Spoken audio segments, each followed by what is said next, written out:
बड़ी खबर सामने आ रही है। दिल्ली ब्लास्ट में 26 लाख का फंडिंग नेटवर्क सामने आया है। कुल 26 लाख रुपए कैश और बताए जा रहे हैं जो कि सामने आए हैं। डॉक्टर उमर को 26 लाख रुपए कैश सौंपे गए थे।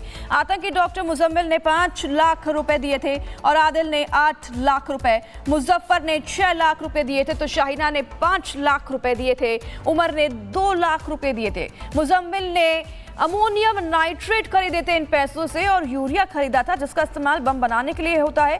उमर को आपको बता दें कि खाद को विस्फोटक में बदलने की जिम्मेदारी सौंपी गई थी और उमर को केमिकल रिमोट डिवाइस अरेंज करने का भी टास्क मिला था और मुजम्मिल में साजिश 2023 में रचने की बात भी कबूली जा चुकी है।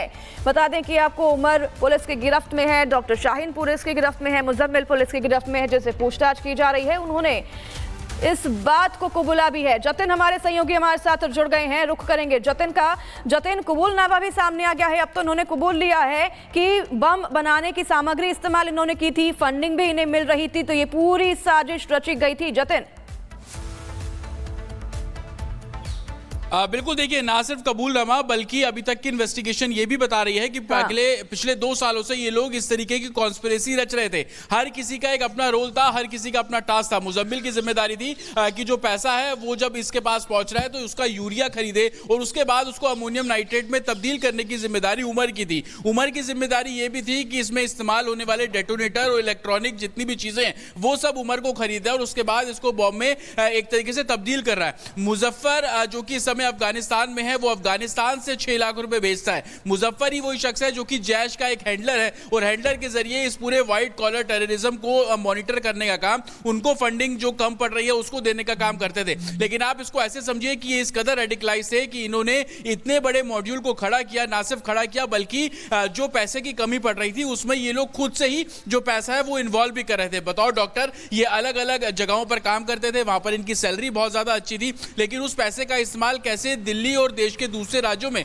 जो इनकी कॉन्स्पिरेसी थी कि ब्लास्ट करना है उसके लिए इस्तेमाल करना था। अलग अलग किरदार ने अलग अलग पैसे दिए। उमर ने 2 लाख रुपए दिए, शाहीन ने 5 लाख रुपए दिए, मुजफ्फर जो है उसने 6 लाख रुपए दिए। यही पैसा जुटाकर एक समय में 26 लाख रुपए इनके पास इकट्ठा हुआ। हालांकि इस पैसे को लेकर विवाद भी हुआ, जिसको लेकर जो इको स्पोर्ट गाड़ी थी वो मुजम्मिल को उमर ने दे दी और उमर और मुजम्मिल के बीच का ये विवाद भी बताया जा रहा है। लेकिन एनआईए हेडक्वार्टर में इस समय लगातार इन सभी से पूछताछ की जा रही है। मुजम्मिल जो बातें बता रहा है उसको कॉन्ट्रडिक्ट किया जा रहा है, उसको वेरीफाई किया जा रहा है। शाहीन से वो सभी बातें पूछी जा रही हैं। उसी निष्कर्ष में ये सामने फैक्ट्स निकलकर सामने आए कि तकरीबन 26 लाख रुपए इकट्ठे किए। लेकिन सबसे बड़ी बात, लगातार जैश फंडिंग का जिक्र जो लीड्स मिल रही है उसकी कड़ियां भी अब धीरे धीरे कर साफ होती नजर आ रही है कि कैसे अफगानिस्तान में बैठा मुजफ्फर 6 लाख रुपए भारत भिजवाता है और वो पैसा इन व्हाइट कॉलर टेररिस्ट के जो पास है वो पहुंचता है और उसका इस्तेमाल आगे आतंकी गतिविधियों को अंजाम करने में साफ तौर पर किया जा रहा है। जी, इन सभी का जो जतिन एक लिंक है, कॉमन लिंक, वो है अल फलाह यूनिवर्सिटी जो कि काफ़ी प्रोमिनेंटली भी सामने आया है, जहां से कई डॉक्टर्स, कई स्टाफ जो हैं वो भी गायब बताए जा रहे हैं। यहां पर लाए जाते थे केमिकल्स जो कि गायब बताए जा रहे हैं, आपने फिलहाल जानकारी दी थी। और ये सभी अल फलाह यूनिवर्सिटी से लिंक हैं। अल फलाह यूनिवर्सिटी, यहाँ पर और कितने संदिग्ध लोग हो सकते हैं? कब से ये पूरा मामला यहाँ पर चल रहा था? क्योंकि यहाँ वाइस चांसलर से जब बात करने पहुंचे आर भारत की टीम तो उन्होंने भी पूरी तरीके से इनकार कर दिया कि वो सामने नहीं आना चाहते हैं। बिल्कुल, देखिए, पहले दिन जब अल फलाह यूनिवर्सिटी का नाम सामने आया, डॉक्टर मुजम्मिल की गिरफ्तारी हुई, उस समय ही उस वाइस चांसलर से रिपब्लिक भारत ने बात करने की तब भी कोशिश की थी। उनकी तरफ से बोला गया कि सही समय आने पर वो अपनी बातें रखेंगे।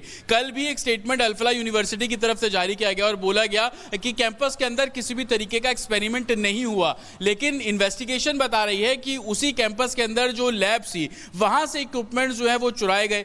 धीरे धीरे कर वो इक्विपमेंट्स बाहर निकाले गए और उसका इस्तेमाल कैसे केमिकल और विस्फोटक बनाने में किया जा रहा था। अब वो एनआईए इन्वेस्टिगेशन में साफ तौर पर जो फैक्ट्स है वो निकलते हुए सामने आ रहे हैं। चाहे वो डॉक्टर मुजम्मिल हो, डॉक्टर शाहीन हो, डॉक्टर उमर हो, वो कैसे अपने उसी कैंपस के अंदर बने हॉस्टल के अंदर बैठकर अलग अलग प्लानिंग करते थे। हॉस्टल के बाहर कमरा किराए पर लिया जाता था, वहां पर विस्फोटक रखे जाते थे और उसके बाद तस्वीरें सभी ने देखी कि उसी कैंपस के 4 किलोमीटर के दायरे में 2900 किलो विस्फोटक जो है वो बरामद किया गया और अगर आप दिल्ली से उसकी दूरी मापेंगे तो महज 50 किलोमीटर से भी कम की दूरी। और लाल किले से मापेंगे तो 60 किलोमीटर इस दायरे में विस्फोटक जो है वो रखा हुआ था। इन्वेस्टिगेशन एनआईए हर पहलू पर कर रही है और सभी के स्टेटमेंट लिए जा रहे हैं। ठीक है जतिन, बहुत धन्यवाद तमाम जानकारी साझा करने के लिए। हर पल की अपडेट अब तक हम बड़ी खबर सामने आ रही है। दिल्ली ब्लास्ट में 26 लाख का फंडिंग नेटवर्क सामने आया है। कुल 26 लाख रुपए कैश और बताए जा रहे हैं जो कि सामने आए हैं। डॉक्टर उमर को 26 लाख रुपए कैश सौंपे गए थे।